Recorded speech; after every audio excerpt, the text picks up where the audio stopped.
رمضان اکثر یہی کرتا ہے کہ شروع میں کچھ عرصہ تھوڑا سا آہستہ پیدل چلتا ہے، پھر دوڑتا ہے، پھر اڑنے لگ جاتا ہے۔ مگر اس رمضان کو تو لگتا ہے کوئی ایکسٹرا چابی مل گئی ہے، وہ زیادہ چابی دے دیتے ہیں نا، اتنا تیز گزرا ہے کہ حیرت ہوتی ہے۔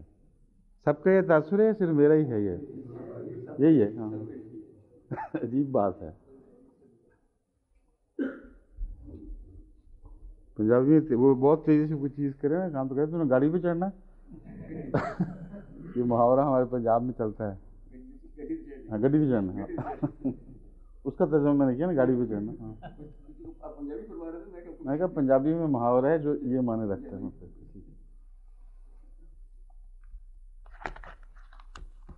پہلے انفینشڈ بزنس۔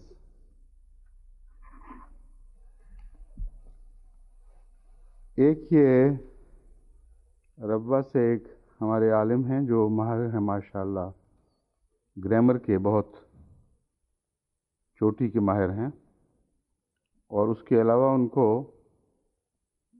جو تجوید کا علم ہے اس کا بھی بہت شوق ہے، کافی گہرا مطالعہ ہے۔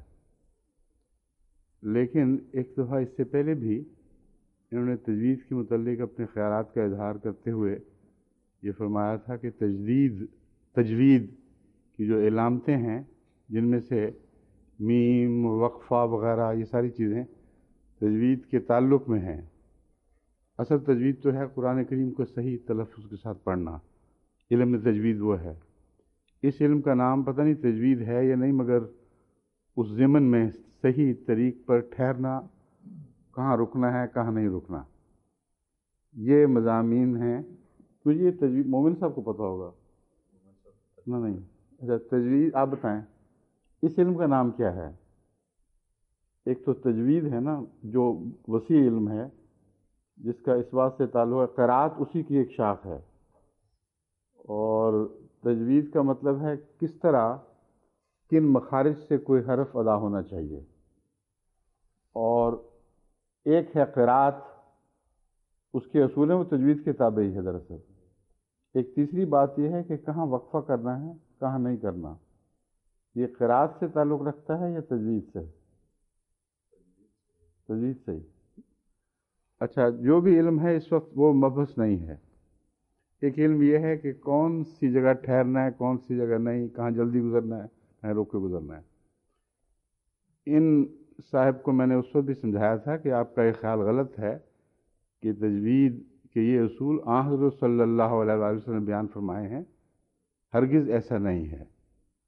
بلکہ قرآن کریم میں جو تجوید آپ سمجھتے ہیں کہ رسول اللہ صلی اللہ علیہ وسلم کی ہدایت پر ہوئی ہے، وہ پرانے عرب قرآن کریم کے حوالے سے، سعودی عرب کے اب چھپے ہوئے قرآن کریم کے حوالے سے میں نے ثابت کیا کہ وہ جو ہمارے ملکوں میں رائج ہے نا، یہاں لا لا لا لا، قل اعوذ برب الناس ملک الناس الہ الناس من شر الوسواس الخناس، اس طرح پڑھنا ایک ہی دم میں، عرب قرآن کریم میں جتنے چھپتے ہیں ان میں نہیں ہے۔ اور بہت سی ایسی اور مثالیں دی تھیں، مگر وہ ایک شوق ہے بس غالب ہے ان کے اوپر، اور اس پر ان کا خاصا زور ہے، تو بعض دفعہ علم بھی خشکی پیدا کر دیتا ہے۔ تو لوگوں کو خشکی سے بچنا چاہیے۔ علم بہت اچھی چیز ہے مگر خشکی اچھی بات نہیں۔ یہ جو ان کی بات ہے یہ بھی خشکی سے کچھ تعلق رکھتی ہے، مجھے معلوم ہوتی ہے، اللہ معافی دے اگر یہ غلط ہے تو، مگر مجھ پر یہی تاثر ہے۔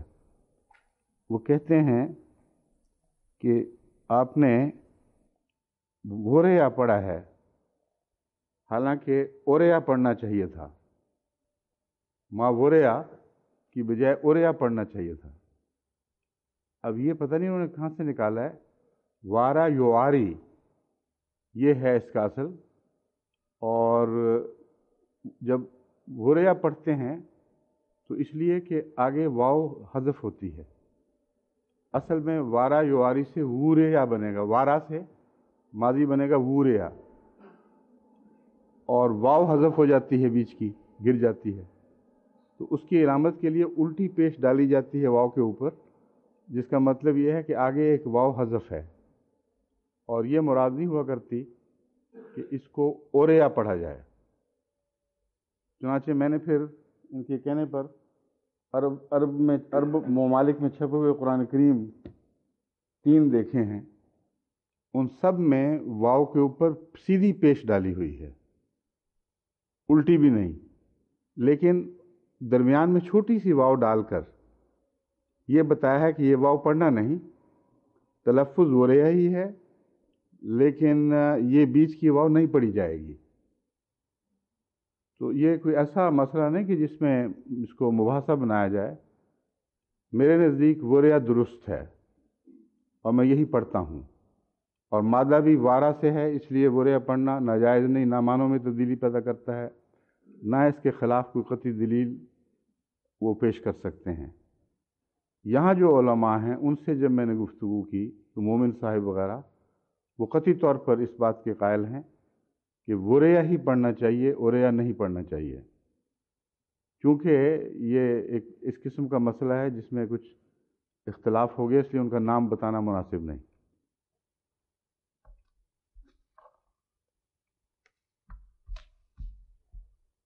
دوسری بات مومن صاحب نے توجہ دلائی ہے ایک درستی کی، وہ درست ہے بالکل، ان سے مجھے پورا اتفاق ہے۔ وہ بھی دراصل الٹی پیش والا قصہ ہے، یہ عام لوگوں کو پتہ نہیں، اس لیے میں سمجھانا چاہتا ہوں کہ بعض جگہ قرآن کریم میں واو کے اوپر یا کئی مثالیں ہیں، مثلا یسوع میں الٹی پیش ہوتی ہے، بعض دفعہ سیدھی۔ اگر الٹی پیش نہ بھی ہو تو اصل یاد رکھیں کہ اس میں پڑھنے کا کیا طریق ہے طے شدہ۔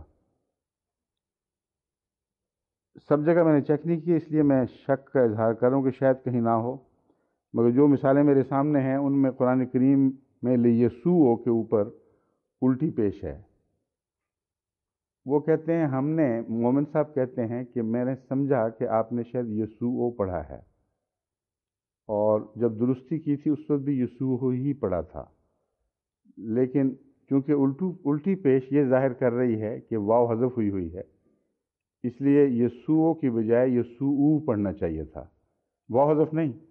وہ یہ کہتے ہیں یہ اگلا مسئلہ ہے، واو حذف نہیں ہوئی بلکہ نون حذف ہوا ہے، اصل میں نون مضارعہ کا ہے، یہ بات ان کی بالکل درست ہے۔ اتفاق ایسا ہے کہ جب میں یہاں سے درس کے بعد واپس گیا تو مجھے خود یاد آ گیا، جلدی میں تو ہمیں یاد نہیں آ رہا تھا کہ کیا ہے یہ یسوع کیوں نہیں ہے، پیش کیوں آئی ہوئی ہے، تو واپس آ کے یاد آ گیا کہ یہ تو مضارعہ کا یسوعون ہے، جس میں مضارعہ کی علامت نون گر جاتا ہے۔ اس کے بعد اگر یسوع کی واو نہ بھی لکھی جائے تو پڑھا جائے گا، اس کو یسوع نہیں پڑھا جائے گا، یسوع پڑھا جائے گا۔ تو مومن صاحب کے اس توجہ دلانے پر میں ممنون ہوں، ورنہ میرے ذہن سے اتر گئی تھی بات، اگر یہ توجہ نہ دلاتے تو یہ غلطی اس طرح رہ جاتی، اور کئی ہمارے احمدی پڑھنے والے میرے حوالے سے اس کو یسوع پڑھا کرتے۔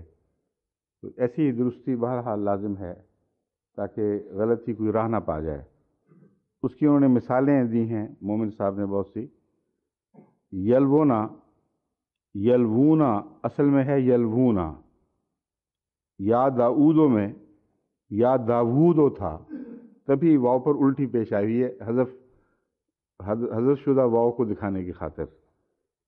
اسی طرح یسوع اصل میں ہے اور یسوع لکھا جاتا ہے، مگر حمزہ کے اوپر الٹی پیش یہ بتا رہی ہے کہ آگے واو گر گئی ہے، کیونکہ یہی درستی ہے نا، یہ کچھ اور ہے۔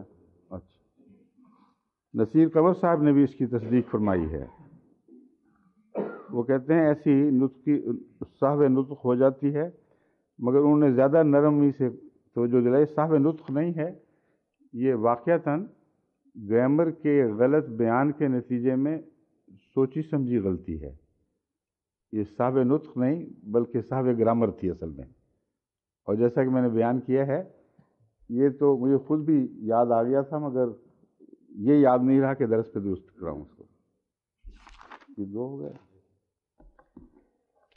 ایک محمد احمد صاحب ہیں یہاں انگلستان میں، انہوں نے توجہ دلائی ہے کہ آج 26 فروری کے درس میں تفسیر میں آپ نے سلیکان کی پپڑیوں کا جو ذکر کیا تھا، وہ تو اس سے تو لگتا ہے کہ زندگی جو ہے سلیکان سے بنی ہے، اور حالانکہ کاربن بیس ہے اور کاربونک مٹیریل یعنی جس کو ہم آرگینک مٹیریل کہتے ہیں اس سے بنی ہے۔ مجھے تعجب ہے کہ میں نے کون سا ایسا فکرہ کہا تھا جس سے یہ نتیجہ انہوں نے نکالا ہے کہ ان آرگینک بیس ہے زندگی کا۔ بحث تو یہی چل رہی تھی کہ ان آرگینک بیس نہیں ہے، آرگینک بیس ہے، لیکن آرگینک بیس میں آغاز کیسے ہو گیا جبکہ زندگی خود آرگینک مادہ پیدا کرتی ہے جس میں کاربن ہونی چاہیے۔ عام طور پر کاربن آکسیجن ہائیڈروجن گروپ جو ہے یہ آرگینک بیس کا ایک لازمہ ہے، اور یہ مطلب ہرگز نہیں کہ اس کے علاوہ دوسری میٹلز نہیں ہوتی۔ کاربونک کمپاؤنڈز میں یا آرگینک کمپاؤنڈز میں میٹلز کا وجود ان کمپاؤنڈز کو ان آرگینک نہیں بنا دیتا۔ اب جنہوں نے لکھا ہے ان کے خون کے ہر ذرے میں آئرن کا ایک ایٹم یا مالیکول موجود ہے۔ اگر آئرن کی کمی ہو جائے تو خون ہی ختم ہو جاتا ہے۔ تو ذرا سا غور کرتے تو پتہ چلتا کہ میٹل کی موجودگی آرگینک کمپاؤنڈ میں اس نظریے کی نفی نہیں کرتی کہ زندگی لازماً آرگینک کمپاؤنڈ سے بنی ہوئی ہے۔ دوسری بات انہوں نے ایک اور بیان کی ہے ضمناً کہ وہ جو سلیکون کی کوئی وجہ نظر نہیں آتی۔ میں اب اس سلسلے میں ان کو بتانا چاہتا ہوں کہ یہ جو مسئلہ ہے اس سلسلے میں ان کو مزید مطالعے کو خود یہ سائنٹسٹ ہیں، ان کو دوسرے سائنٹسٹ کو بھی یہ مطالعہ کرنا چاہیے، کیونکہ یہ بہت ہی اہم مسئلہ ہے کہ زندگی کا آغاز کیسے ہوا اور آرگینک کمپاؤنڈز کیسے وجود میں آئے۔ اس پر کسی مسلمان سائنسدان کو تو موقع نہیں ملا، لیکن اوپرین ایک رشین سائنٹسٹ ہے جس نے سب سے زیادہ بنیادی کام اس پر کیا ہے، اور اوپرین کی کتاب اوریجن آف لائف میں نے پڑھی ہے، جس کا انگریزی ترجمہ 1938 میں ہوا تھا پہلی دفعہ۔ وہ پہلا تو نہیں مگر میرے ہاتھ ایک اس کے بعد کا ترجمہ آیا اور بہت شوق سے میں نے پڑھا۔ ایک تو اس میں یہ خوبی ہے کہ اس طرح مضامین بیان کرتا ہے کہ لے مین بھی اس کو سمجھ جاتا ہے، اور دوسرے دہریہ ہونے کے باوجود بظاہر یہی لگتا ہے کہ وہ دہریہ ہے، اتنے قطعی دلائل اتفاقات کے خلاف دیتا ہے کہ انسان حیران رہ جاتا ہے۔ اوریجن آف لائف میں ہی وہ کہتا ہے کہ یہ ناممکن ہے کہ یہ سلسلہ ایک اتفاقات کے سلسلے سے ترقی کرتا کرتا اس مقام تک پہنچ جائے جو بلڈنگ مٹیریل کے لیے یعنی D N A R N A وغیرہ کے لیے ضروری ہے۔ اس کی کتاب نے سائنسی دنیا میں ایک تہلکہ مچا دیا، اور اس کے بعد پھر مغربی دنیا میں توجہ پیدا ہوئی۔ مگر انگریز یہ کہتے ہیں کہ ہالڈین 1929 میں اسی مضمون پر انہی خطوط پر اپنی آزاد تحقیق کر چکا تھا، اور 1929 میں اس کی تحقیق شائع ہو گئی تھی، لیکن چونکہ اس کا اس کی رشین تحقیق ہے وہ پہلے سے آ چکی تھی، اس لیے وہ یہ نہیں کہہ سکتے کہ وہ پہلے ہے اور یہ بعد میں ہے، اور یہ امکان بھی رول آؤٹ نہیں ہو سکتا کہ رشین ترجمے کی رشین ترجمے کی کچھ اطلاعیں وہاں پہنچ گئی ہوں گی، کچھ ترجمہ پارشل پہنچ گیا ہو، مگر یہ ضمنی بات ہے، اس کا ہم سے اصل میں کوئی تعلق نہیں۔ یہ دو سائنسدان ہیں جنہوں نے آغاز زندگی پر چوٹی کی تحقیق کی، جو بنیاد بن گئی ہے دراصل بعد کی تمام تحقیقات کی۔ اس لیے ان کتابوں کا احمدی سائنٹسٹ کے لیے مطالعہ ضروری ہے، اور تاکہ بعد میں جو دوسرے سائنٹسٹ بہکے ہیں ان کی غلطیوں کو بھی پکڑ سکیں۔ ان کے نتیجے میں جو ایک کھیپ سائنٹسٹ کی تیار ہوئی ہے، اس میں سب سے زیادہ کام امریکہ میں ہوا اور یورپ میں بھی ہوا، مگر امریکہ میں بہت زیادہ۔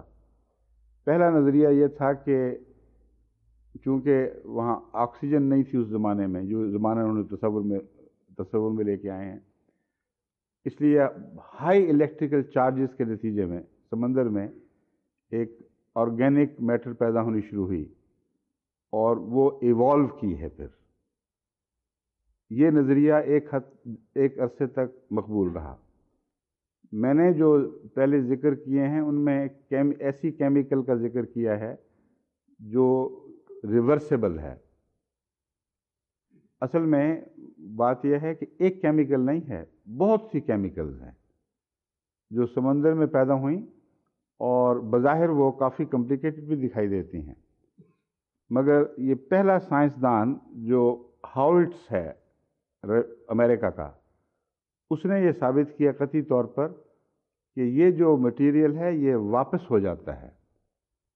اور ایوولوشن سے زیادہ اس بات کا ثبوت ملتا ہے کہ الیکٹریکل چارجز کے نتیجے میں ایک کمپلیکیٹڈ آرگینک کیمیکل پیدا ہو گئی ہو سمندر میں، اور وہ کمپلیکیٹڈ کیمیکل پھر پانی کے اثر سے آہستہ آہستہ واپسی کی طرف رخ اختیار کر جائے. چنانچہ وہ ڈیلیوٹ ہوتی گئی ہے بجائے ترقی کرنے کے. ایک مسئلہ ہاورڈس نے یہ اٹھایا، اور ایک اور شکاگو کے سائنٹسٹ تھے، انہوں نے یہ سوال اٹھایا کہ اتنا پتلا سوپ ہے یہ، یعنی پری موڈیل سوپ کی موجودگی سمندر میں، کہ اس کے نتیجے میں ناممکن ہے کہ کمپلیکیٹڈ کیمیکل ریئیکشنز اس سوپ کو ایوالو کر کے وہاں تک پہنچا دیں جو زندگی سے پہلے ضروری ہے. اور اس کی اس دلیل کا کسی نے کوئی رد نہیں کیا. جو سلیکان کا ذکر میں نے کیا تھا وہ اس کے بعد آتا ہے. بعض سائنٹسٹ نے 1952 میں بھی یہ ایک نظریہ پیش کیا گیا، پھر بعد میں اس کو اور بڑھایا گیا. یہ کہا ہے کہ سلیکان بیس ضروری ہے کنسنٹریٹ کر کے اس کو اگلا قدم دینے کے لیے، تاکہ سمندر میں وہ چاہے تھوڑی مقدار میں بھی کیمیکل ہو وہ ترقی کرتی چلی جائے مسلسل. تو دراصل لفظ کیمیکل سے مراد یہ ہے کہ آرگینک مٹیریل. لفظ میں کیمیکل کہتا رہا ہوں، اس کو مٹیریل سمجھیں آپ، آرگینک مٹیریل. وہ اسی مضمون کو ایک اور انگریز سائنسدان نے مٹی کی ٹھیکریوں یا مٹی کے بیس کے ساتھ اس کا تعلق باندھا ہے. اب سوال یہ ہے کہ سمندر کے اندر وہ مٹی کے ذرے کس طرح جڑے اور سلیکان نے کس طرح وہ ماحول پیدا کیا جو اس کے لیے ضروری تھا، کیونکہ اس کے لیے ایڈزارپشن ہونی چاہیے. یہ بھی یاد رکھنا چاہیے ہمارے سائنسدانوں کو کہ یہ جو سلیکان بیس بیان کیا جاتا ہے یہ کیٹالیٹک ایجنٹ کے طور پر کام کرتا ہے. کیٹالیسس پہلے یہ سمجھا جاتا تھا کہ صرف آکسیجن کے تعلق میں جو کیمیائی رد عمل ہیں ان کو آگے بڑھانے کے لیے جو میٹل اس میں حصہ لیتی ہے اور خود حصہ لینے کے باوجود عملاً آخری جو ماحصل ہے اس میں شامل نہیں ہوتی، اس کو کیٹالیٹک ایجنٹ کہتے ہیں. لیکن بعد میں یہ اصطلاح عام ہو گئی ہے.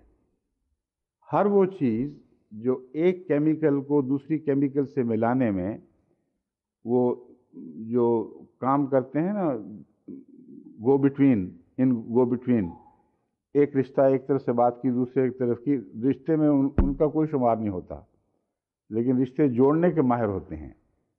تو خدا تعالیٰ نے ایسی میٹلز پیدا کیے ہیں جو اس چیز کی ماہر ہیں، دو کیمیکلز کے رشتے کروانے میں. ان کو نکال لو تو رشتے نہیں ہوں گے. پہلے وہ اپنے ساتھ ایک رشتہ جوڑتے ہیں، اپنا اعتماد پیدا کرتے ہیں، پھر وہ دوسرے سے جڑ کر وہ ان کو ادھر منتقل کر دیتے ہیں. اس کو کہتے ہیں کیٹالسس.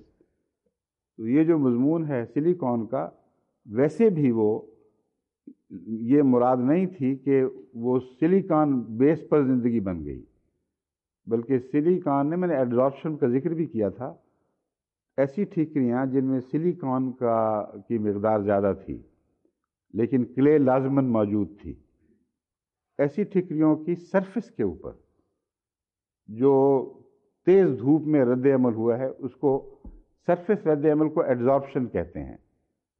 چنانچہ بہت سی آپ کو گیس کی جو آپ گولیاں کھاتے ہیں وہ جسم آپ کے تیزاب سے کوئی کیمیکل رد عمل نہیں دکھاتی ہیں، بلکہ ان میں آپ کے زائد تیزاب کی ایڈزارپشن ہوتی ہے، یعنی کیمیکل رد عمل نہیں ہوتا۔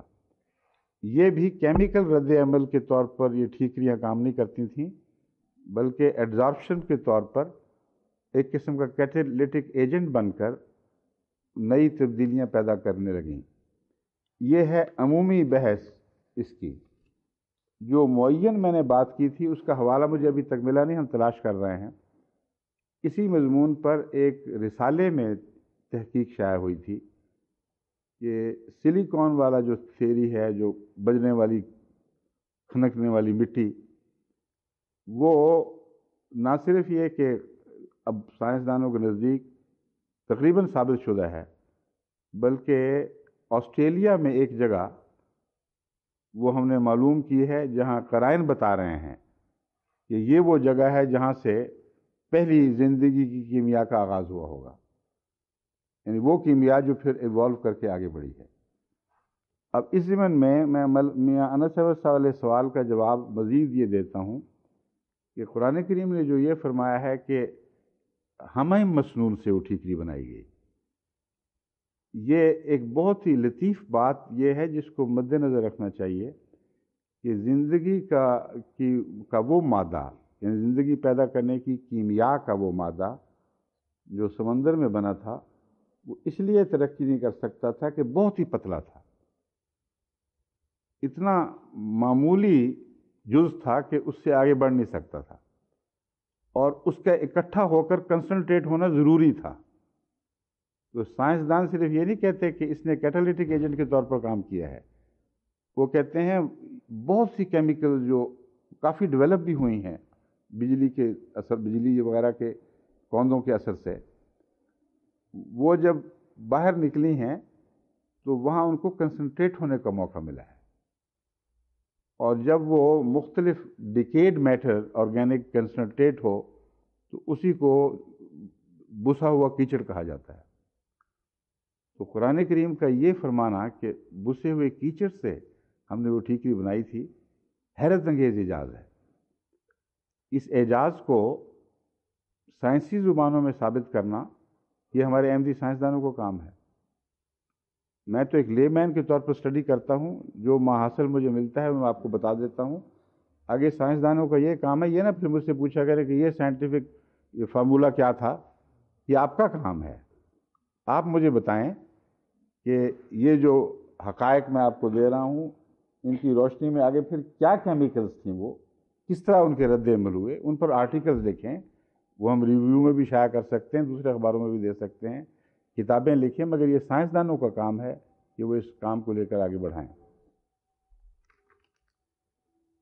ایک دلچسپ بات یہ ہے کہ مصطفیٰ ثابت صاحب کا مجھے ایک فیکس ملا ہے، اور وہی بات اس سے ایک رات پہلے میں اپنے کھانے پر بچوں کو بتا چکا تھا، لیکن فرق ہے ان کے سمجھنے میں اور میرے کہنے میں۔ انہوں نے کہا جو آپ تکرار کی بات کر رہے تھے، حضرت موسیٰ کی زندگی میں تکرار ملتی ہے، تو لطیفہ یہ ہے کہ فرعون کو بھی 2 نبی ملے، ایک سے نہیں بلکہ 2 نبیوں سے واسطہ پڑا۔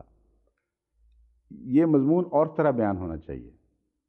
میں نے ان کو یہ سمجھایا تھا، میں نے کہا ایک بات مجھے میرے ذہن سے رہے گی جو آگے بہت نتیجہ خیز ہے اور حیرت انگیز ایک عظیم شان مضمون کھولنے والی ہے۔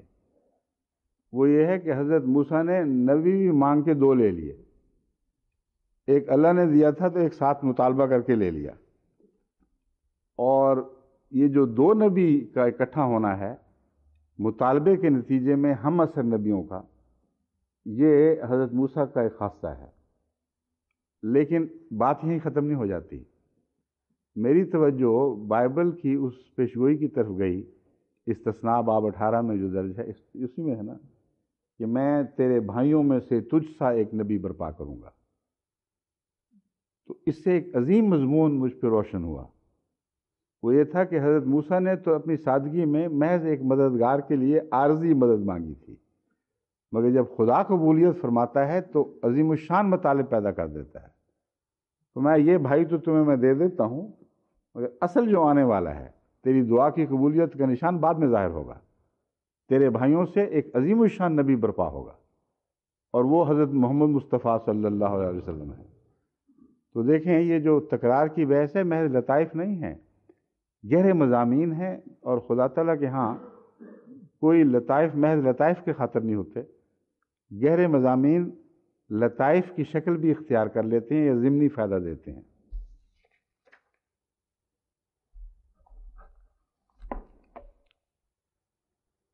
اعوذ باللہ من الشیطان الرجیم، بسم اللہ الرحمن الرحیم، ربنا وآتنا ما وعدتنا على رسلک ولا تخزنا یوم القیامہ انک لا تخلف المیعاد۔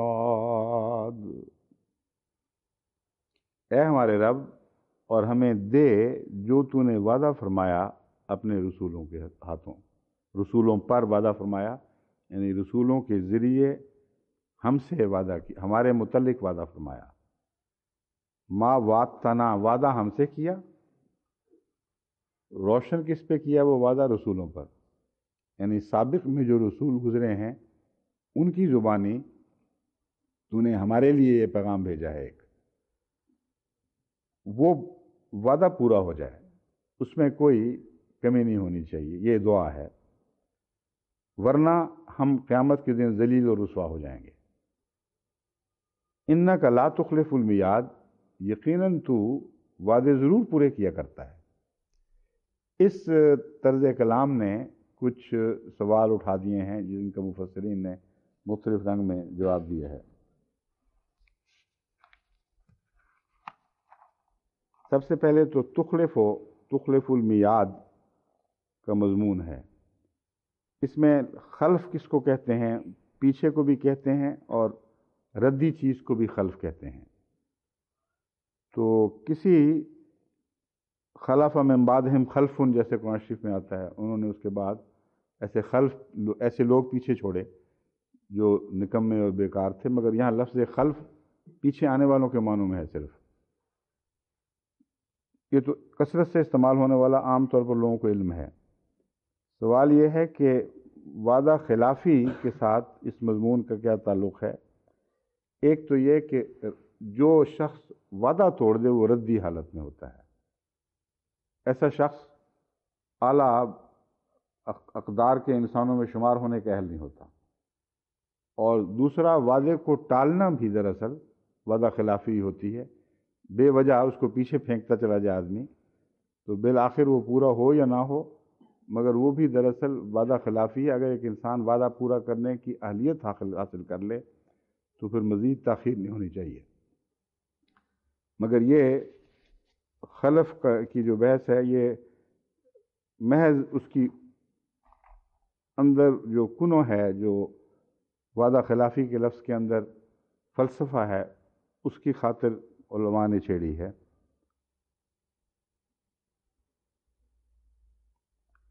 کہتے ہیں اسی طرح خلفہ لفظ نکلا ہے، الخلفہ، تو مراد یہ ہے کہ خلفہ کے معنی ہیں جگہ لینا، آگے پیچھے آنے والا، جیسے هو الذی جعل اللیل والنہار خلفتاً، تو ایک دوسرے کی جگہ لیتا ہے، وہ بھی یعنی بعد میں آنے والے مراد ہے۔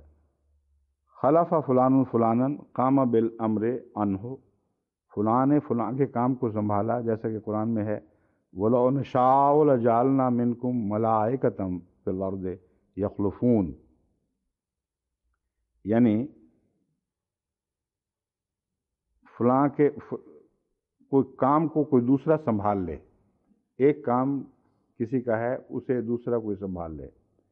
انہی معنوں میں لفظ خلافت اور خلیفہ بھی سمجھا جا سکتا ہے۔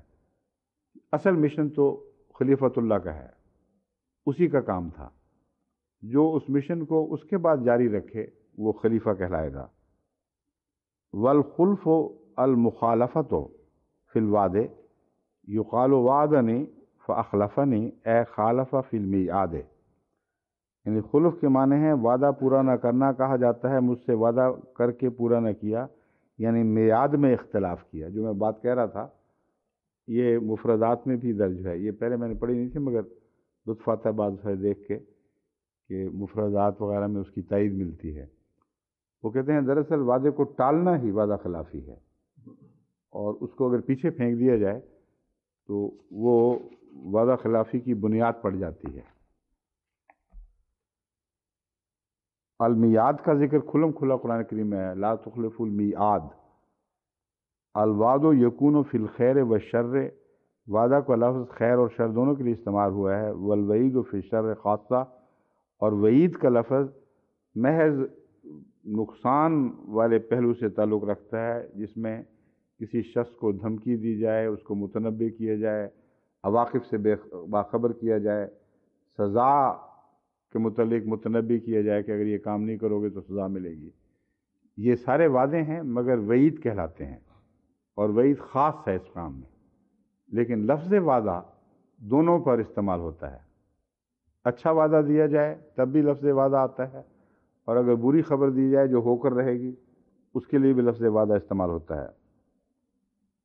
اور توعدہ میں نے انہوں نے آپس میں دونوں نے معاہدہ کر لیا، تو وعدہ کے مطلب یہ ہو جائے گا وعدہ اور چیز ہے، وعدہ اور چیز ہے۔ وعدہ کا مطلب ہے وعدہ کیا، اور وعدہ کا مطلب ہے دونوں نے معاہدہ کیا، عہد سے نہیں ہے، وعدہ سے، یعنی دو طرفہ وعدہ ہوا ہے۔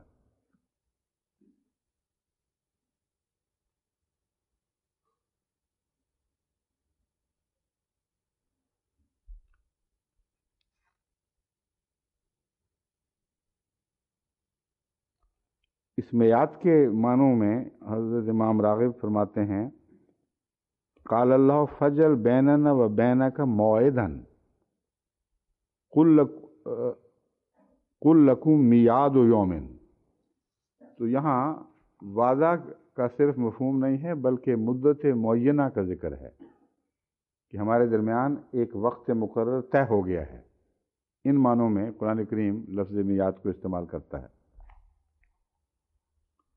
اب حضرت امام راضی یہ سوال اٹھا رہے ہیں الخلف فی وعد اللہ محال فکیف طلبوا بالدعاء ما علموا انہ لا محالۃ واقع، کہتے ہیں اللہ تعالیٰ کی طرف سے تو وعدہ خلافی کا کوئی سوال ہی پیدا نہیں ہوتا، پھر دعا یہ کیوں سکھا دی کہ اے خدا وعدہ خلافی نہ کرنا، جبکہ مومن جب یہ دعا کرتے ہیں تو ان کو پتہ ہے کہ ہو ہی نہیں سکتی وعدہ خلافی، تو یہ کیا وجہ ہے؟ اس کی جو توجیحات انہوں نے پیش کی ہیں چند صورتوں میں وہ یہ ہیں، دعا سے مراد فعل کی طلب نہیں بلکہ عبودیت انکساری خشوع و خضوع، یعنی دعا اس لیے نہیں ہے کہ وعدہ پورا کرنا، بلکہ وعدہ پورا کرنے کے دوران جو مسلمانوں پر نیک عمل جو ان کو کرنے چاہیے دعا وعدہ کے مستحق بننے کے لیے، دراصل اس کی دعا ہے۔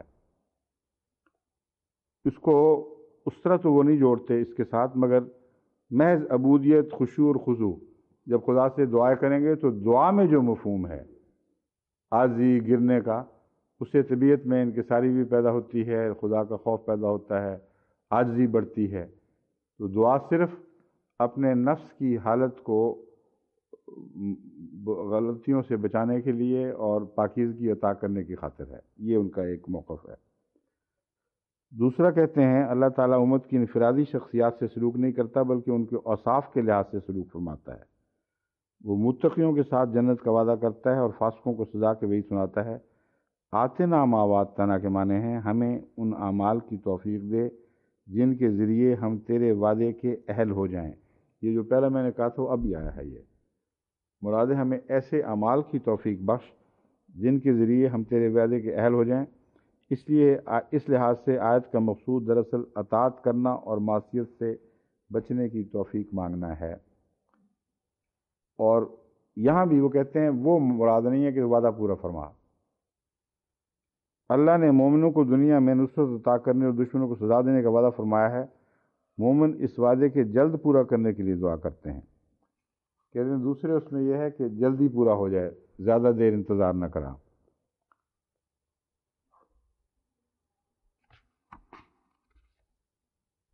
اور کوئی اس مضمون پہ قابل ذکر بات ہے تو بتاتا ہوں۔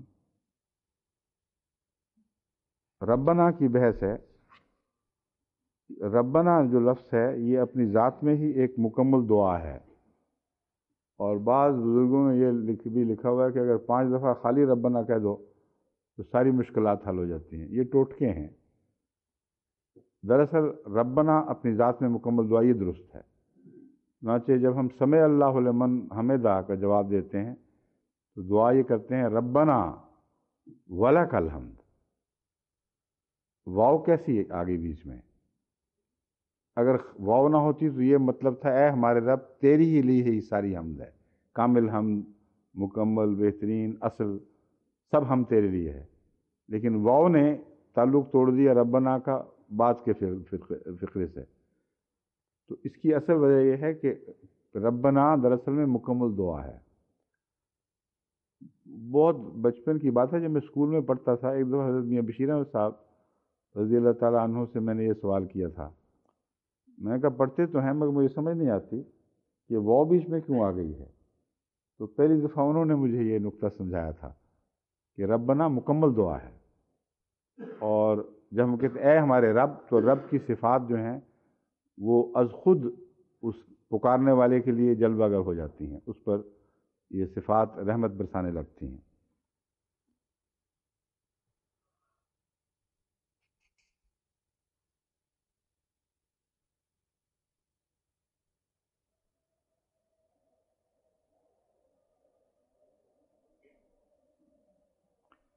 ایک روایت ہے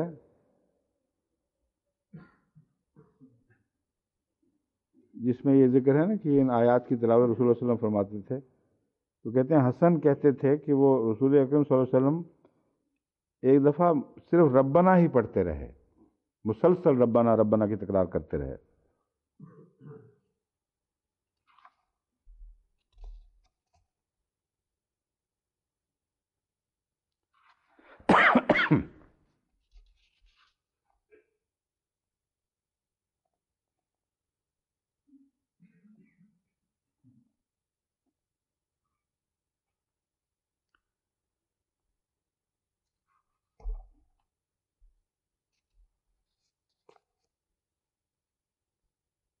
یہاں بھی ان اسباب کے مہیا ہونے کی توفیق ہے، یہ تفسیر کشاف میں درج ہے، جو ایفائے وعدہ کے لیے ضروری ہیں وہ اسباب ہمیں مہیا فرما دے.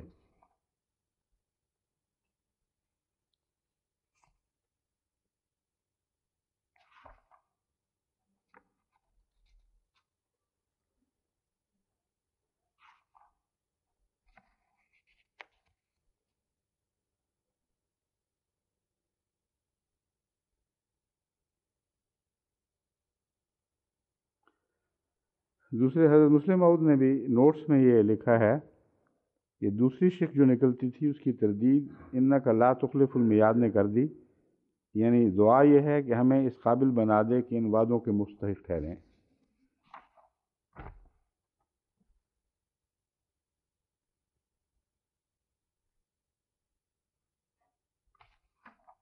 اچھا، اب واپس اس آیت کی طرف آتے ہیں. ربنا و آتنا ما وعدتنا علی رسل کا کہ آیت پر غور سے تعلق میں اس سے پہلی آیت کہاں ہے؟ ہاں، اس سے پہلی آیت کو ذہن نشین رکھنا چاہیے. ربنا انک من تدخل النار فقد اخزیتہ وما للظالمین من انصار. پہلی آیت اس سے ہے 194، یہ 195 ہے. ربنا اننا سمعنا منادیا ینادی للایمان ان آمنوا بربکم فآمنا ربنا فاغفر لنا ذنوبنا وکفر عنا سیئاتنا وتوفنا مع الابرار. اس دعا سے ایک بات تو قطعی طور پر ثابت ہو گئی کہ اگر یہ دعا مقبول ہو جائے تو جو لوگ یہ دعا مانگ رہے ہیں وہ ابرار کے ساتھ وفات پائیں گے. جب ان کی ابرار کے ساتھ وفات ہو گئی تو پھر کون سی فکر باقی ہے جو ان وعدوں کے پورا کرنے کا ذکر ہے. یہ بحث ہے اصل. دراصل وہ وعدے جو ہیں وہ ترقی اسلام کے اور غلبہ اسلام کے وعدے ہیں، اور اولین خواہ خود نیکی کی حالت میں بھی وفات پا جائیں ان کو چین نہیں آ سکتا جب تک یہ یقین نہ ہو کہ بعد میں آنے والوں نے جو کام کرنے ہیں اور ان کے نتیجے میں غلبہ اسلام ہوگا، وہ بھی ہو جائے گا کہ نہیں ہوگا، کہیں وہ لوگ کمزوریاں نہ دکھا دیں۔ تو یہ دعا دراصل آنے والوں کے لیے ہے۔ اس سلسلے میں جو اصل آیت زیر نظر ہے وہ ہے هو الذی ارسل رسولہ بالہدی ودین الحق لیظہرہ علی الدین کلہ ولو کرہ المشرکون۔ یہ سورہ صف کی آیت ہے۔ سورہ فتح میں اسی مضمون کے بعد ہے وکفا باللہ شہیدا، اور اللہ تعالیٰ ضرور ایک جگہ ولو کرہ الکافرون بھی آتا ہے، وہ کس آیت میں ہے؟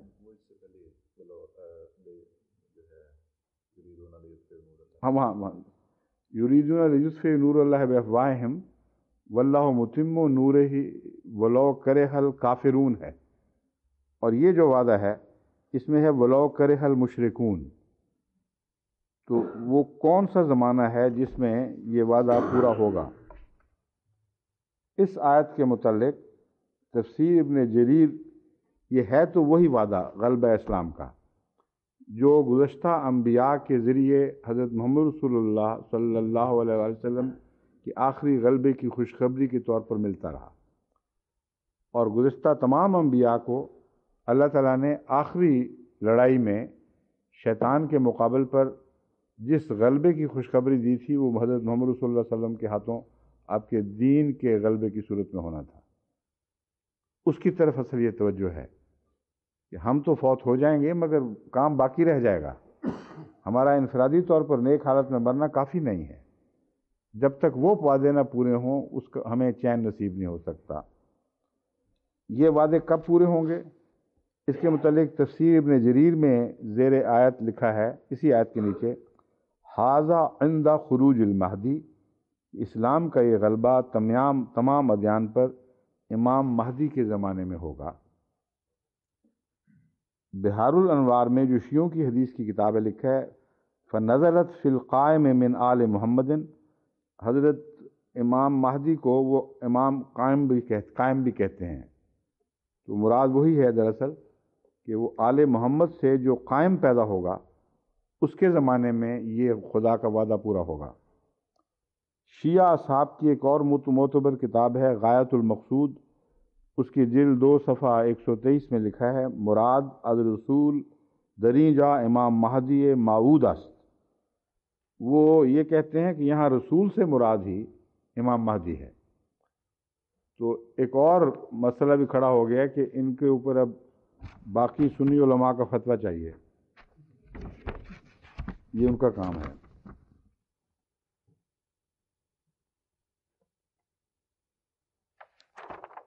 بس حقیقت یہی ہے کہ چونکہ رسول اکرم صلی اللہ علیہ وسلم کے اولین دور میں غلبہ اسلام ان معنوں میں نہیں ہوا جن معنوں میں قطعی خوشخبری دی گئی تھی، اس لیے یہ حوالے ہوں یا نہ ہوں، خدا تعالیٰ کی تقدیر کی واقعاتی شہادت اس کے سوا کوئی نتیجہ نکالنے پر گنجائش ہی نہیں رکھتی، کہ چونکہ وعدہ ضرور پورا ہونا ہے اس لیے پہلے زمانے میں اگر نہیں ہوا تو اس کا زمانہ بعد کا مقدر ہے، اور بعد کے زمانے میں وہ کون شخص ہو سکتا ہے جس کے زمانے میں ہو سوائے عیسیٰ علیہ السلام کے نزول اور مہدی کے زمانے کے کوئی تیسرا زمانہ متصور ہی نہیں ہو سکتا، کیونکہ فیض عوج آ جاتا ہے، اندھیروں کی راتیں آ جاتی ہیں، اسلام ترقی کرتے کرتے رک جاتا ہے، پھر مسلمانوں کا قدم تنزل کی طرف جاتا ہے، اسلام وہیں کھڑا رہ جاتا ہے۔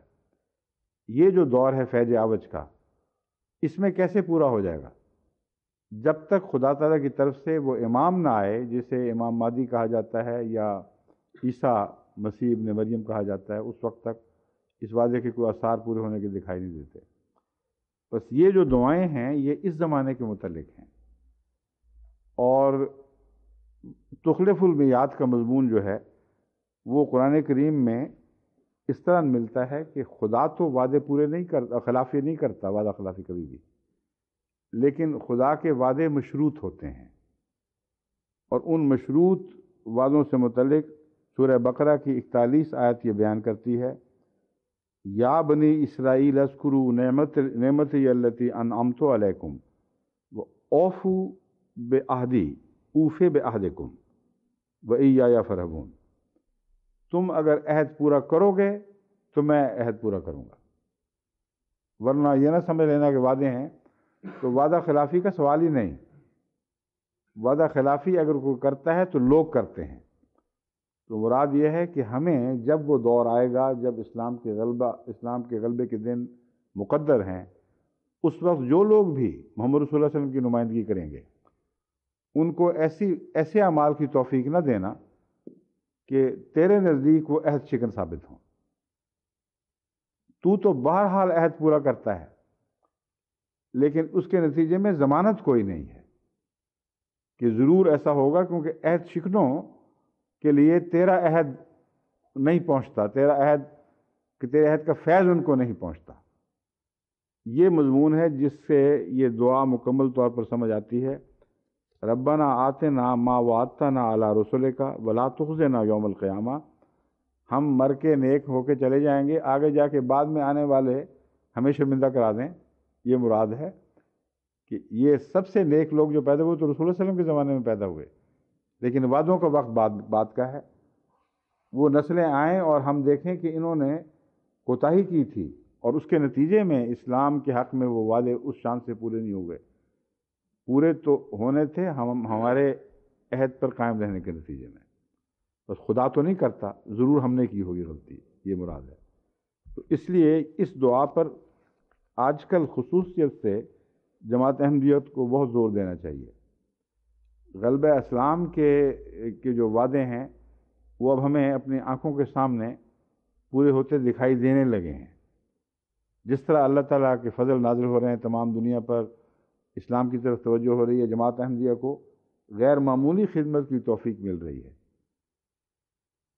تمام مسلمان مل کر اتنے غیر مسلموں کو مسلمان نہیں بنا سکتے جتنے جماعت احمدیہ کی چھوٹی سی جماعت بناتی ہے، ان سے کئی گنا، بیسیوں گنا زیادہ بنا رہی ہے۔ تو جن کے کندھوں پر یہ ذمہ داری ڈالی گئی ہے، خدا نے وعدہ پورا کرنے کا آغاز فرما کر بتا دیا کہ اللہ کی نظر میں اس وقت تک تو خدا کے فضل کے ساتھ جماعت احمدیہ عہدوں کو پورا کرنے والی ہے۔ اگر عہد شکن ہوتی تو یہ جو غلبہ اسلام کے آثار ہمارے ہاتھوں سے ظاہر ہو رہے ہیں یہ کبھی نہ ہوتے۔ بس یہ خوشخبری ہے بہت بڑی، جہاں تنبیہ ہے وہاں خوشخبری بھی ہے۔ اگر ہم نیکیوں کی حفاظت کر کے اسی طرح آگے بڑھتے رہیں اور اس دعا کو خصوصیت سے یاد رکھیں تو انشاءاللہ تعالی غلبے کی رفتار تیز سے تیز تر ہوتی چلی جائے گی، اور قیامت کے وعدوں پر نہیں بیٹھیں گے، یہ نہیں کہیں گے کہ تیرے وعدوں پر جیے ہم، بلکہ وعدوں کی جو خوشخبریاں پوری ہوں گی ان پر جئیں گے ہم، وہ ہماری زندگی کا سامان بن جائیں گے۔ بس اس لحاظ سے اس دعا کو خاص تعلق ہے جماعت احمدیہ سے، اور یہی وجہ ہے کہ گزشتہ خلفاء اپنی نمازوں میں، اپنی دعاؤں میں ہمیشہ اس کو خصوصیت سے پڑھتے رہے ہیں۔ اس ضمن میں ایک اور دعا کی طرف بھی توجہ دلانا ضروری ہے۔ وہ ہمارے خضر، کیا نام ہے ان کا، گیمبیا سے جو خط آیا تھا، پاشا، حضرت اللہ صاحب پاشا کا بیٹا، نصرت اللہ پاشا، نصرت ہی ہے نا، ہاں، انہوں نے توجہ دلائی ہے کہ اللہ تعالیٰ کے فضل کے ساتھ خدا تعالیٰ کا یہ وعدہ کہ فوج در فوج لوگ اسلام میں داخل ہوں گے، یہ اب ہمیں نظر آ رہا ہے، یہ کوئی کہانی نہیں رہی یا تاریخ نہیں رہی، یہ تو ہماری آنکھوں کے سامنے ہونے والا روزمرہ کا واقعہ بن گیا ہے۔ تو وہ کہتے ہیں اس سے مجھے خیال آیا کہ آن حضرت صلی اللہ علیہ وآلہ وسلم نے جو اذا جاء نصر اللہ والفتح ورأیت الناس یدخلون فی دین اللہ افواجا کی خوشخبری پر آخری حصے پر جو عمل فرمایا ہے کہ فسبح بحمد ربک واستغفرہ، اس پر جماعت کو توجہ دلانی چاہیے کہ وہ بھی اس پر عمل کریں۔ اور کس طرح کریں، اس میں ایک انہوں نے حدیث لکھی تھی، میں نے مطالعہ کر اور حدیث کی چھان بین کروائی ہے، 2-3 دعائیں ملتی ہیں اس طرز کی مانگی گئیں، ان میں جو سب سے آسان اور ایسی جس پہ کسی کو یاد کرنے کی کوئی محنت بھی نہیں کرنی پڑے گی اور مکمل ہے، وہ ہے سبحانک اللہم ربنا و بحمدک، سبحانک اللہم و بحمدک تو پڑھتے ہی ہیں سارے نماز میں، تو نماز کے پہلا آغاز ہی اس سے ہوتا ہے، اس لیے یہ دعا جو ہے بڑی آسان ہے اور یاد رکھنے کے قابل ہے۔ رسول اکرم صلی اللہ علیہ وآلہ وسلم اس کو رکوع میں بھی پڑھا کرتے تھے اور سجدے میں بھی۔ اب یہ وجہ کیا ہے، رکوع اور سجدے کو کیوں چنا گیا؟ یہ صاف پتہ چلتا ہے، یہ حدیث کی اوپر بھی گواہی ہے کہ سچی حدیث ہے، کیونکہ یہ دو مقامات ہیں جہاں سبحان کی تعلیم ہے، سبحان رب العظیم، سبحان رب العظیم، سبحان رب العظیم، اور سجدے میں ہے سبحان رب الاعلیٰ، سبحان رب الاعلیٰ، سبحان رب الاعلیٰ۔ تو سبحان کے مضمون کو نماز میں وہاں باندھا حضرت محمد صلی اللہ علیہ وسلم نے جہاں ہمیں سکھایا گیا ہے، ہر رکعت میں یہی کرتے ہیں۔ تو پہلی رکعت کا آغاز سے سبحان کو پکڑا ہے اور یہاں اس کو پڑھا ہے، اس اضافے کے ساتھ استغفر اللہ ربی، سبحانک اللہم ربنا و بحمدک استغفر اللہ ربی۔ اللہم اغفر، اچھا استغفر اللہ کی بجائے اللہم اغفر، ٹھیک ہے۔ بخاری کی جو حدیث جس سے ہم نے لیا تھا اس میں استغفر اللہ ربی کی بجائے اللہم اغفر لی ہے، تو یہ دعا ہے مکمل، سبحانک اللہم ربنا و بحمدک اللہم اغفر لی، اے میرے اللہ مجھے بخش دے۔ تو یہ یاد رکھنا کچھ مشکل نہیں، اس کو اپنا دستور بنا لیں اور رکوع میں اور سجدوں میں اس دعا کو یاد رکھا کریں۔ پھر جو ہے نا لا تخلف المیعاد والی بات، وہ زیادہ قریب، اور بھی زیادہ ہمارے قریب آ جائے گی انشاءاللہ۔ اس میں ابیدت ہے نہیں؟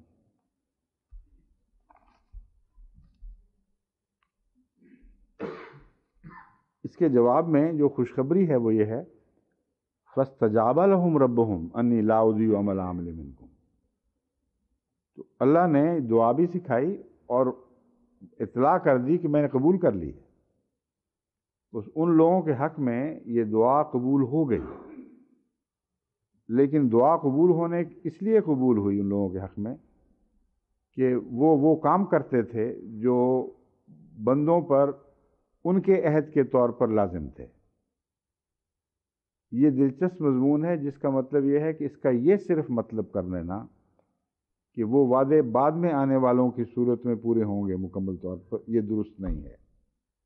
یہ مطلب کرنا کہ ان کے حق میں بھی پورے ہوں گے، اور وہ خوشخبری جو ہے کل عالم پر اسلام کا غلبہ، یہ بعد کے دور سے، یہ درست ہے، مگر جو پہلے دور کے وعدے ہیں ان سے بات آگے چلے گی، وہاں سے گزر کر پھر اگلا زمانہ آئے گا، پہلے دور تو خالی نہیں گزر جائے گا۔ تو اللہ تعالیٰ نے جہاں فاستجابہ فرمایا وہاں آنے والوں کو بھی رہنمائی فرما دی، فرمایا محمد رسول اللہ اور ان کے غلاموں نے تو اپنے وعدے پورے کر دیے، اس لیے وہ ساری خوشخبریاں جو ان کے دور سے تعلق رکھتی تھیں، پہلے دور سے، وہ تو استجابت دعا کی صورت میں تمہارے سامنے ہیں، پورا کر چکا ہوں میں، اس لیے ان لوگوں کے لیے قیامت کے دن کوئی شرمندگی نہیں ہے۔ لیکن ہمیں یہ سمجھا دیا کہ کیوں خدا نے ان کے حق میں وعدہ پورا فرمایا ہے، آگے تفصیل بیان فرمائی ہے۔ اور انسا، یہ خواہ کوئی مرد ہو خواہ عورت ہو، میرا یہ فیصلہ ہے کہ میں ان میں سے کسی کا عمل ضائع نہیں کروں گا، اور ان لوگوں نے نیک اعمال کی صورت میں مجھ سے یہ دعا قبول کروائی ہے، یہ مطلب ہے۔ بعضکم من بعض، تم میں سے بعض سے تعلق رکھتے ہیں۔ فالذین ہاجروا واخرجوا من دیارہم، بس وہ لوگ جنہوں نے ہجرت کی یا اپنے گھروں سے نکالے گئے۔ دیار وطن کو بھی کہتے ہیں، گھر کو بھی کہتے ہیں، کسی بستی کو بھی دیار کہہ سکتے ہیں۔ غریب الدیار کہتے ہیں جو بے وطن ہو چکا ہو۔ وَأُوذُوا فِي سَبِيلِي، اور میری راہ میں ان کو تکلیفیں دی گئیں۔ وَقَاتَلُوا وَقُتِلُوا، انہوں نے قتال کیا اللہ کی راہ میں، وَقُتِلُوا، اور وہ قتل بھی، شہید بھی ہوئے۔ لَأُكَفِّرَنَّ عَنْهُمْ سَيِّئَاتِهِمْ، میں ان کی برائیاں ان سے دور کر دوں گا۔ وَلَأُدْخِلَنَّهُمْ جَنَّاتٍ تَجْرِي مِن تَحْتِهَا الْأَنْهَارُ، اور میں ان کو ضرور ان جنتوں میں داخل فرماؤں گا جن میں ان کے نیچے ان کے دامن میں نہریں بہتی ہیں. ثوابم من عند اللہ، یہ اللہ کی طرف سے ثواب ہے. واللہ عندہ حسن الثواب، اور اللہ کے پاس بہترین ثواب ہے. اس آیت کی مزید تشریح سے پہلے میں آپ کو پھر حسب سابق پہلے ان لغت کی کتابوں کے حوالے دوں گا، پھر تفسیر کے کچھ حوالے پیش کروں گا کہ پہلے لوگوں نے کیا کہا ہے اس کے متعلق. ازاش شیع کہتے ہیں احملہ و اہلکہ کضایعتہ، اس نے کسی چیز کو اپنی جاگیر کی طرح ضائع کر دیا. ما کان اللہ لیضیع ایمانکم اضاعوا الصلاۃ صلوها فی غیر وقتہا. یہ مختلف معنی انہوں نے کیے ہیں. مطلب ہے نماز ضائع کرنے کا مطلب ہے بے وقت نماز پڑھی جائے. اور آج کل یورپ میں اور مغربی دنیا میں خصوصیت سے یہ آیت توجہ کے لائق ہے، کیونکہ یہاں اوقات کے تقاضے ایسے ہیں کہ جن کے نتیجے میں خدا کے قائم کردہ اوقات کے تقاضے بعض دفعہ لوگ نظر انداز کر دیتے ہیں. دنیا کے تقاضے پورے کر دیتے ہیں اور خدا کے تقاضے چھوڑ دیتے ہیں. یہ نماز کو ضائع کرنے والی بات ہے.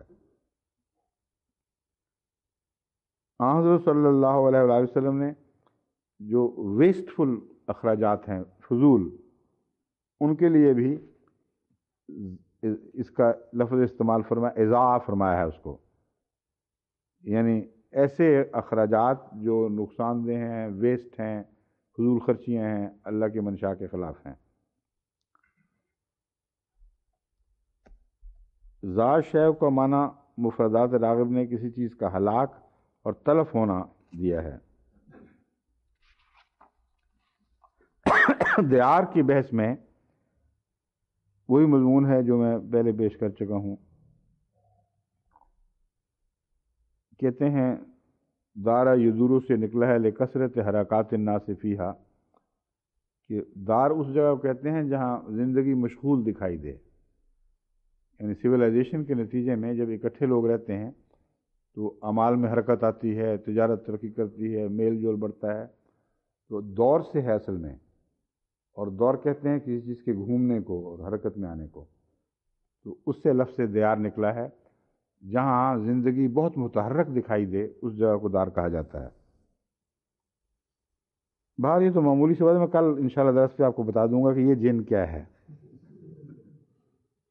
مگر بات بڑی اچھی لکھتے ہیں یہ ماشاءاللہ. پھر تہذیب کلو موضع حل بہی قوم فہو دارہم، ہر وہ جگہ جہاں قوم کہیں اترتی ہے، پڑاؤ کرتی ہے، وہ بھی دار ہے. الدنیا دار الفنائے والآخرت دار البقائے و دار القرار. الدار البلد من المجاز الدار القبیلۃ.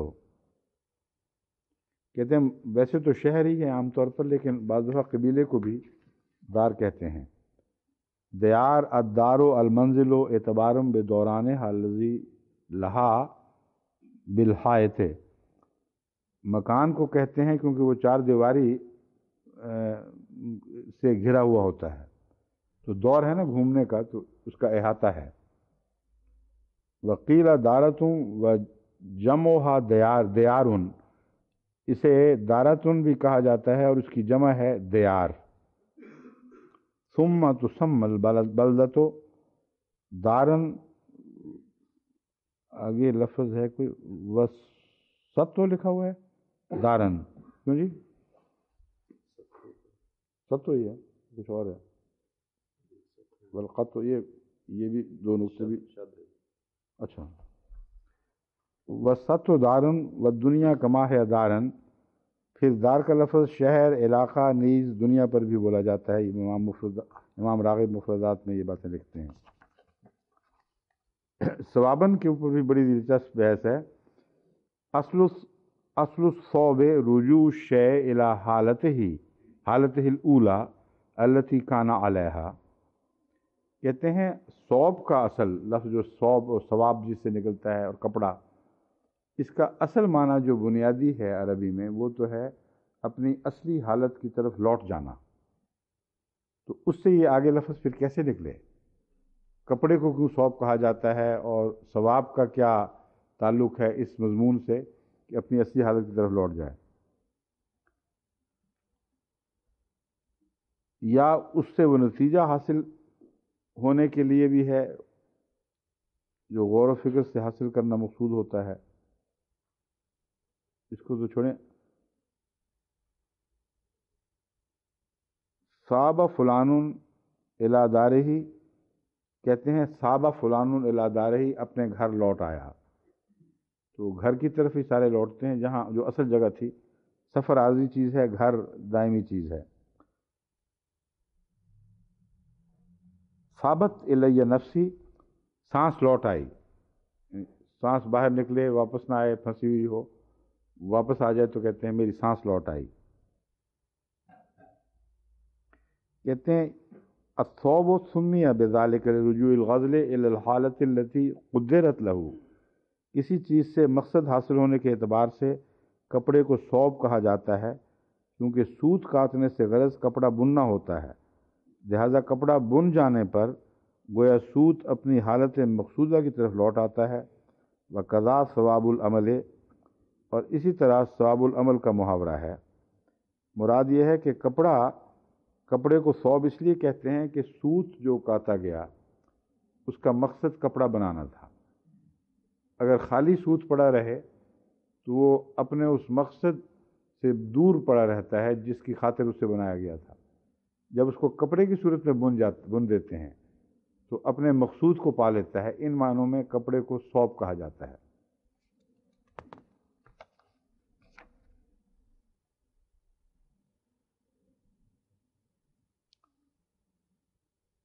والثواب ما یرجع الی الانسان من جزاء اعمالہ فیسمی الجزاء ثوابا، ثواب اعمال کی جزا کی وجہ سے انسان کی طرف لوٹتا ہے، لہذا جزا کو ثواب کہا جاتا ہے۔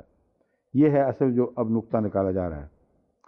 ثواب اعمال کی جزا کی وجہ سے انسان کی طرف لوٹتا ہے، لہذا جزا کو ثواب کہا جاتا ہے۔ یعنی ہر وہ عمل جو انسان کرتا ہے اس کا ایک نتیجہ ہے جو اس سے الگ دور دکھائی دیتا ہے، اور اس کا نتیجہ اس کو ملنا چاہیے۔ مثلا آگ میں کوئی ہاتھ ڈالتا ہے تو ہاتھ جلانا چاہیے، جلنا چاہیے آگ میں۔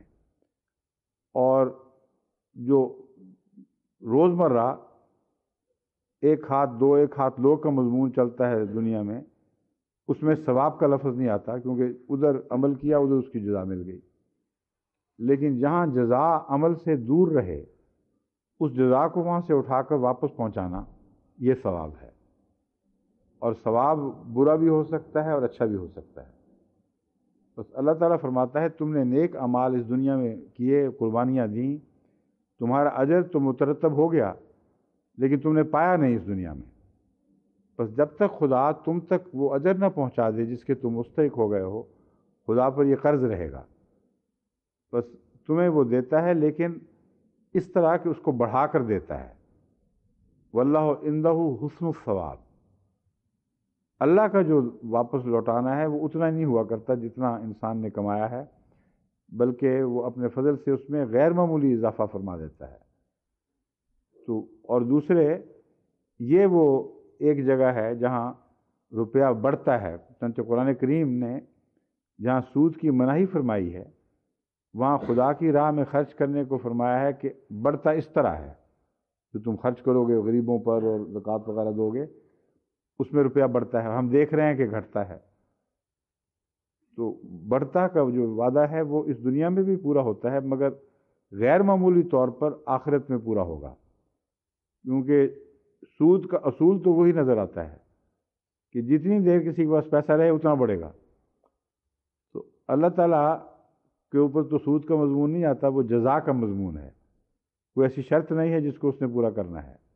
اس کو احسان کہتے ہیں۔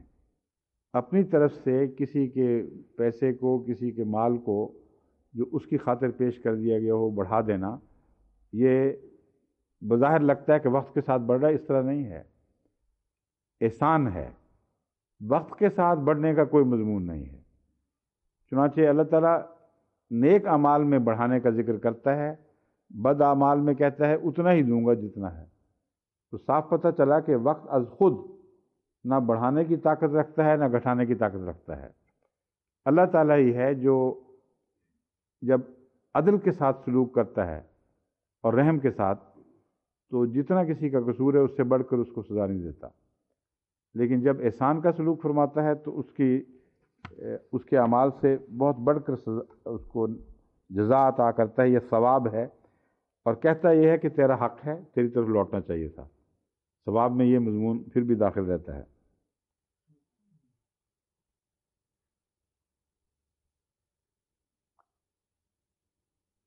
اس میں ہے بعضوں کو من بعض کی تشریح میں امام راغب لکھتے ہیں کہ ایک روایت یہ بھی ہے کہ عورتوں، ام سلمہ نے یہ سوال اٹھایا تھا کہ اجر میں، ثواب میں مردوں کا ذکر تو ملتا ہے، عورتوں کا کہیں نہیں ملتا، تو اس کے جواب میں اللہ تعالیٰ نے یہ آیت نازل فرمائی۔ اس سلسلے میں میں آپ کو پہلے بھی سمجھا چکا ہوں کہ نزول کے مضمون کو غیر معمولی طور پر اہمیت دے کر بہت سے مفسرین کی توجہ قرآن کریم کے دائمی مطالب سے پھیر دی گئی ہے، اور ایسی آیات جن کا تعلق ہمیشہ کے لیے ہے ان کو لگتا ہے کہ وقتی طور پر سوال ہو گیا تھا، جواب مل گیا، حالانکہ یہ مضمون دائمی ہے، اور قرآن کریم میں اس کے علاوہ بھی عورتوں کے نیکی کا ذکر ملتا ہے اور ان کے سزا جزا کا ذکر ملتا ہے۔ یا صرف یہی ہے؟ مجھے تو اور بھی یاد ہے، ہاں کئی جگہ قانتات، ہاں کئی جگہ آتا ہے۔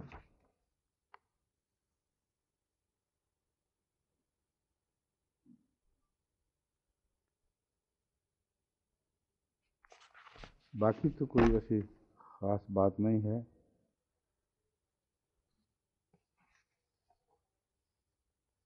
یہ بات امام راضی نے بھی لکھی ہے جو میں بھی سمجھانا چاہتا ہوں کہ یہ وہ اعمال ہیں جن کے ساتھ خدا کے وعدے کے پورا ہونے کی شرط لازم ہے۔ دراصل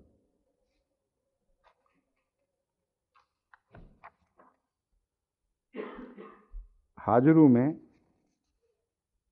ایک دوسرے کو، ایک علاقے کو چھوڑ کر دوسری جگہ جانا، ایک عادت کو چھوڑ کر کسی اور عادت کی طرف جانا، یہ سب ہجرت کہلاتا ہے۔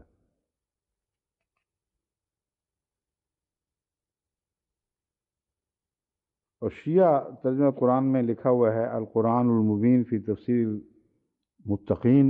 متقین ہوگا، جو بھی ہے اس میں لکھا یہ ہے کہ فالذین ہاجروا و اخرجوا میں حسب ذیل افراد مراد ہیں، صرف چند بس، باقی سب کا قصہ صاف ہو گیا۔ کہتے ہیں ایک حضرت امیر المومنین علیہ السلام، ایک حضرت سلمان فارسی، اور ایک حضرت ابو ذر غفاری، اور اوذو فی سبیل اللہ سے مراد عمار بن یاسر ہیں۔ بس یہاں ایک مختصر قصہ اسلام کا ختم ہوا، وعدے پورے ہو گئے۔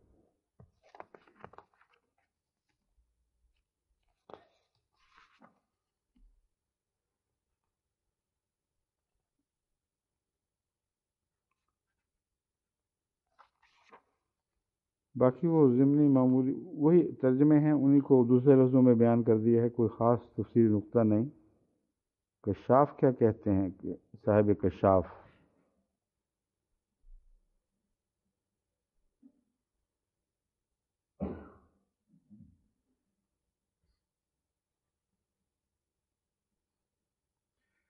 کہتے ہیں اس میں سست افراد جو ثواب کے متمنی رہتے ہیں ان کو تنبیہ ہے کہ اگر یہ کام کرو گے تو ثواب ملیں گے، ورنہ نہیں۔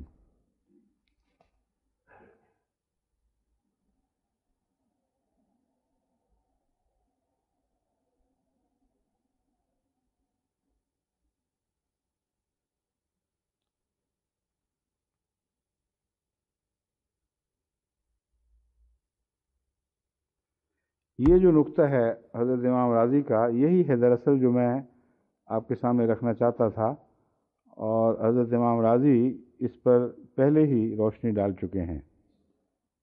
وہ ہے لَوْ كَفِّرَنَّ عَنْهُمْ سَيِّئَاتِهِمْ، یہ یاد دلا رہا ہے اس دعا کو جو پہلے گزر چکی ہے، فاغفر لنا ذنوبنا وکفر عنا سیئاتنا۔ تو یہ بہت ہی اہم نقطہ ہے، جس کو سمجھنا ضروری ہے۔ میں دوبارہ واپس آ کر اس بات کو کھول کے پیش کروں گا۔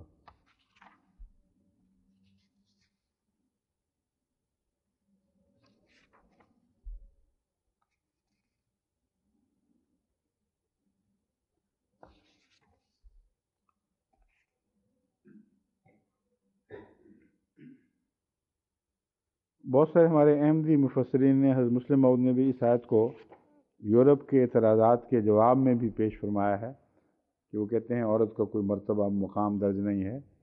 اصل بات یہ ہے کہ ان آیات میں ہو یا نہ ہو، بالعموم دنیا کی ہر زبان میں مردوں کے حوالے سے جب بات ہوتی ہے تو مراد انسانی جنس ہے، اور الگ الگ ضرورت نہیں ہوتی۔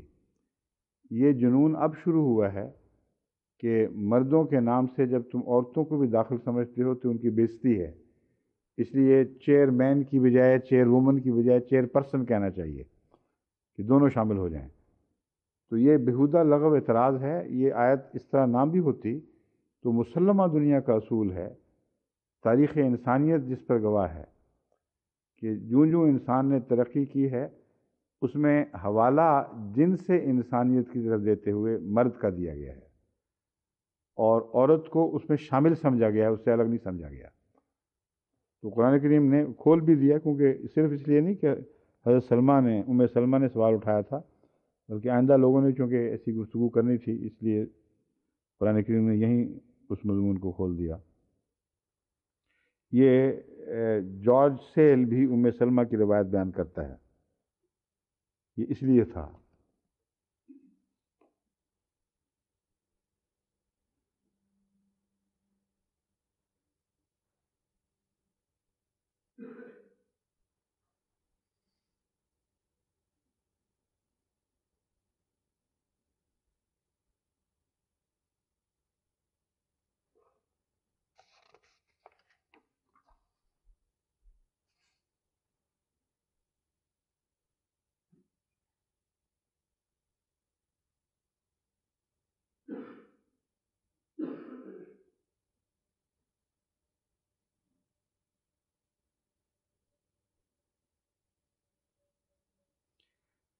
مونٹگومری واٹ صرف یہ سوال اٹھاتا ہے کہ یہ جو فرمایا گیا ہے کہ وہ اخرجو کا اضافہ کیا گیا ہے، وہ جنہوں نے جو ہجرت کی خود، اور وہ جو نکالے گئے گھروں سے، تو یہ کہتے سمجھ نہیں آتی کہ وہ خاص معین لوگ تھے، وہ مراد ہیں، یہ کیا ہے؟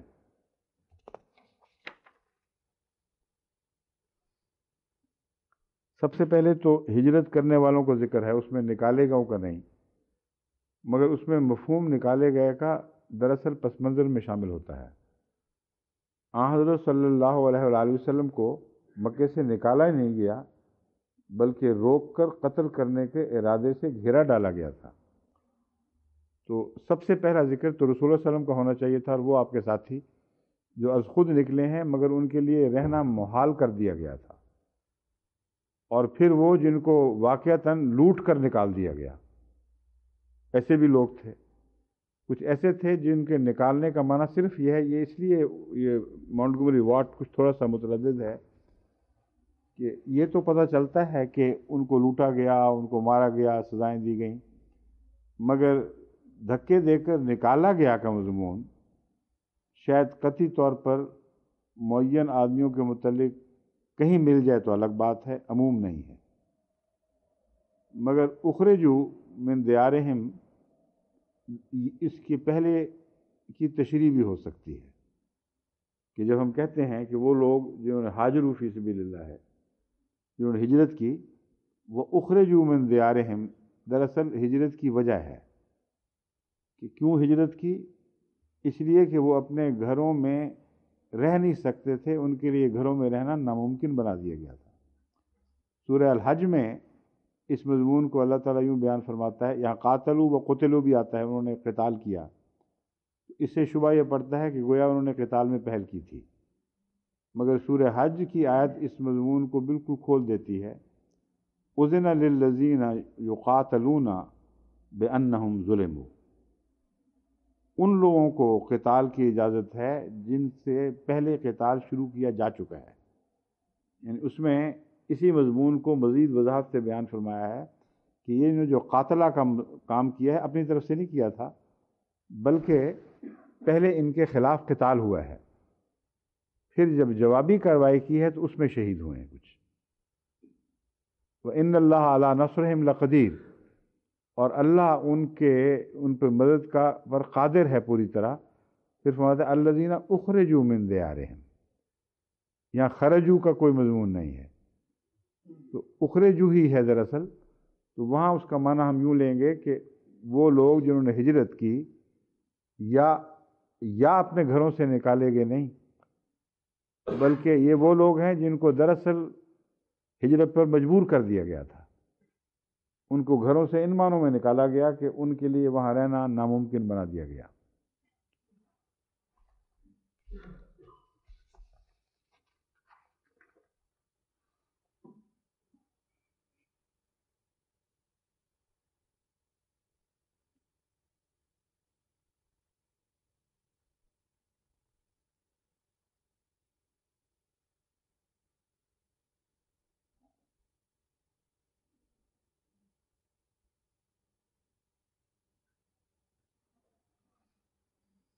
یہ اب ویری صاحب حسب عادت ایسی دور کی جہلانہ کوڑی لاتے ہیں کہ آدمی حیران رہ جاتا ہے. کہتے ہیں جو جنت کا ذکر ہے نا کہ جنت میں جائیں گے، کہ دیکھو یہ رسول اللہ علیہ وسلم کے دماغ کی پیداوار ہے، وہ ایسے انہوں نے دیکھا ہوا ہے وہاں عرب میں کہ صحرا کے اندر کچھ کھجور کے درخت لگے ہوئے ہیں اور اس کی تفصیل بیان کرتے ہیں. دراصل وہاں پانی بھی ملتا ہے، فوارے بھی ملتے ہیں. ایسا بچگانہ اعتراض ہے. اور صرف یہ کیوں نہیں کہا کہ شہد کی نہریں بھی بہہ رہی ہوتی ہیں وہاں ہر قسم کے پرندے اور ان کے پھل ملتے ہیں، جو چاہے وہاں ہاتھ آ جاتا ہے. تو جو قرآن کریم نے جنت کے نقشے کھینچے ہیں ان کا اویسس پر اطلاق ہو ہی نہیں سکتا.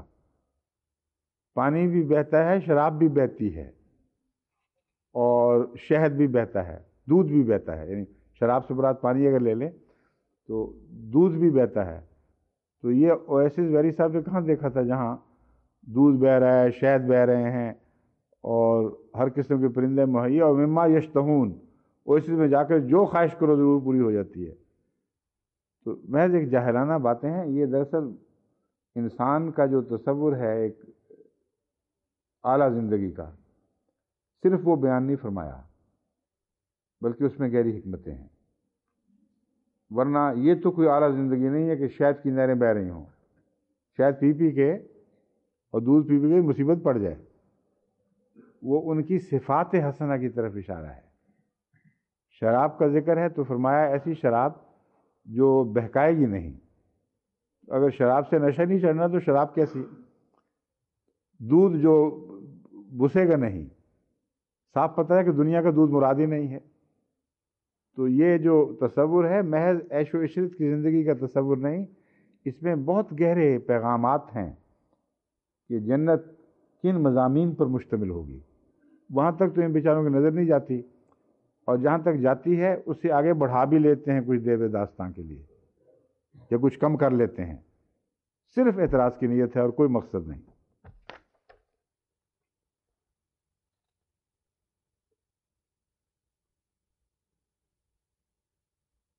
کہتا ہے یہ تو ثابت ہو گیا قطعی طور پر کہ the joys of the Muslim heaven are carnal، کہ مسلمانوں کی جو جنت ہے اس کی جوائز یقینی طور پر مادی ہیں. جبکہ قرآن کریم کھلم کھلا اس کا انکار فرما رہا ہے. کہتے کسی آنکھ نے نہیں دیکھا، وہ تصور بھی نہیں تم باندھ سکتے وہ کیا چیز ہے. اور زندگی جس صورت میں ہم تمہاری زندگی اٹھائیں گے کوئی شخص نہیں جانتا کہ کس شکل میں وہ اٹھایا جائے گا. ان واضح بیانات کے باوجود کسی کا یہ اصرار کرنا، اس کو کیا کہہ سکتے ہیں آپ؟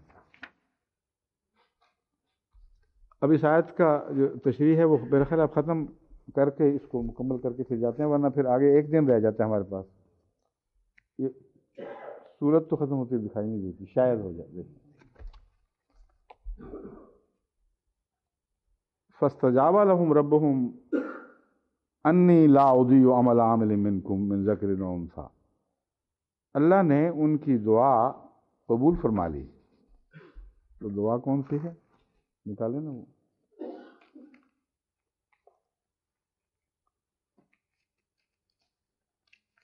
یاد تو ہے، میں ویسے پڑھ دیتا ہوں. چلیں.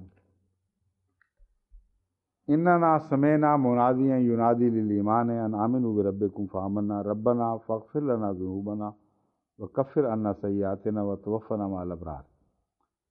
اس میں دو پہلو ہیں قبولیت کے. ایک وہ جو گزشتہ گناہ تھے ان کو بخش دے. فرمایا وہ تو بخشش ہوئی، نئی سلیٹ شروع کر دی. تو نے بیعت کی، توبہ ہو گئی، بات ختم ہوئی. لیکن تم جو یہ توقع رکھتے ہو کہ تمہاری برائیاں مٹائی جائیں، وہ برائیاں مٹانے کا فلسفہ یہ ہے کہ ابتلا کی چکیوں میں سے گزرنا پڑتا ہے. اس کے بغیر جو گہرے داغ ہیں کمزوریوں کے یا ٹیڑھی سوچوں کے، وہ صاف نہیں ہوا کرتے. بس ابتلا کا فلسفہ بھی بیان فرما دیا اور ہمیں یہ سمجھا دیا کہ تمہیں قربانی کے بغیر اس دعا کی قبولیت کی توقع نہیں رکھنی چاہیے، کیونکہ یہ فطرت کے خلاف بات ہے کہ پہلے گناہ معاف اور پھر تناسانی کی زندگی ہو اور کوئی تم سے مطالبہ نہ ہو ایمان کے نتیجے میں محنت اور جدوجہد کا، اور از خود تمہاری کمزوریاں دور ہو جائیں. یہ تصور باطل ہے. اور وہ علماء جو یہ کہتے ہیں کہ مہدی آئے گا تو از خود سارا عالم اسلام کی برائیاں دور ہو جائیں گی، آنن فانن، ان کے عقیدے کو جھٹلاتا ہے یہ قرآن کا پیغام. اگر آنن فانن برائیاں از خود دور ہو سکتی تھیں قربانیوں میں پڑے بغیر، تو رسول کریم صلی اللہ علیہ وسلم کے زمانے میں سب سے زیادہ یہ معجزہ رونما ہونا چاہیے تھا. مگر آپ کے وقت میں تو اللہ فرماتا ہے کہ یہ کام کیے انہوں نے.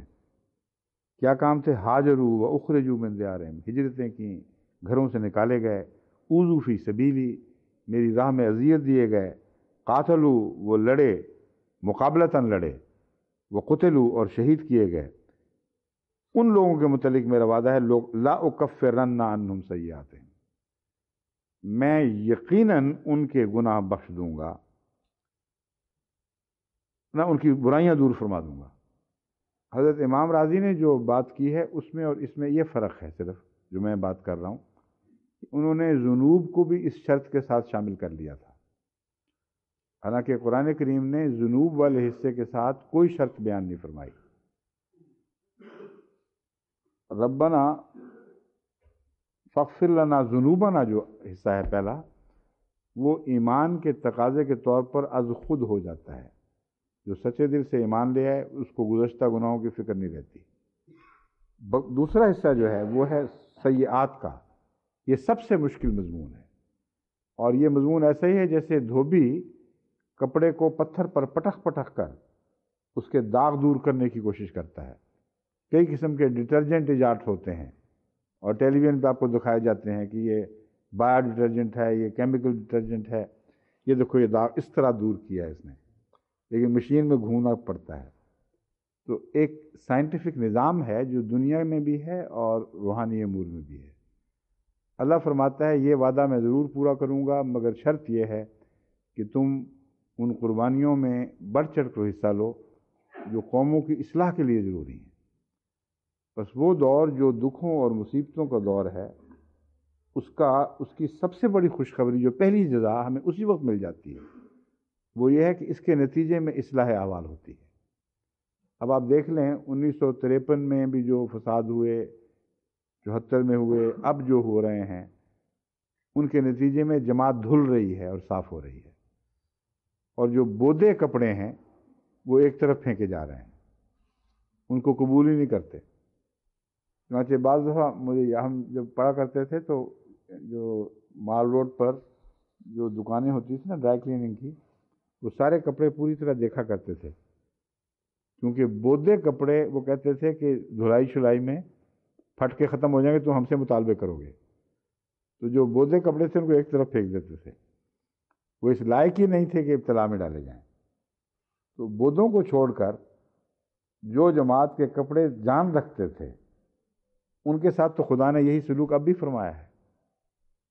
اوذوا فی سبیلی کے سارے مناظر ہماری آنکھوں کے سامنے گھوم جاتے ہیں جب ہم اس تاریخ کو دیکھ رہے ہیں جو ہماری آنکھوں کے سامنے بن رہی ہے، اخرجوا من دیارہم کے معاملات ہمارے سامنے ہیں، اور قاتلوا فقتلوا میں دراصل یہاں جہاد ہے اول، تو ظاہری طور پر تو ہم تلوار کا قتال نہیں کر رہے، مگر اس جہاد پر قائم ہے جس کے نتیجے میں ہم پر تلوار اٹھائی جاتی ہے۔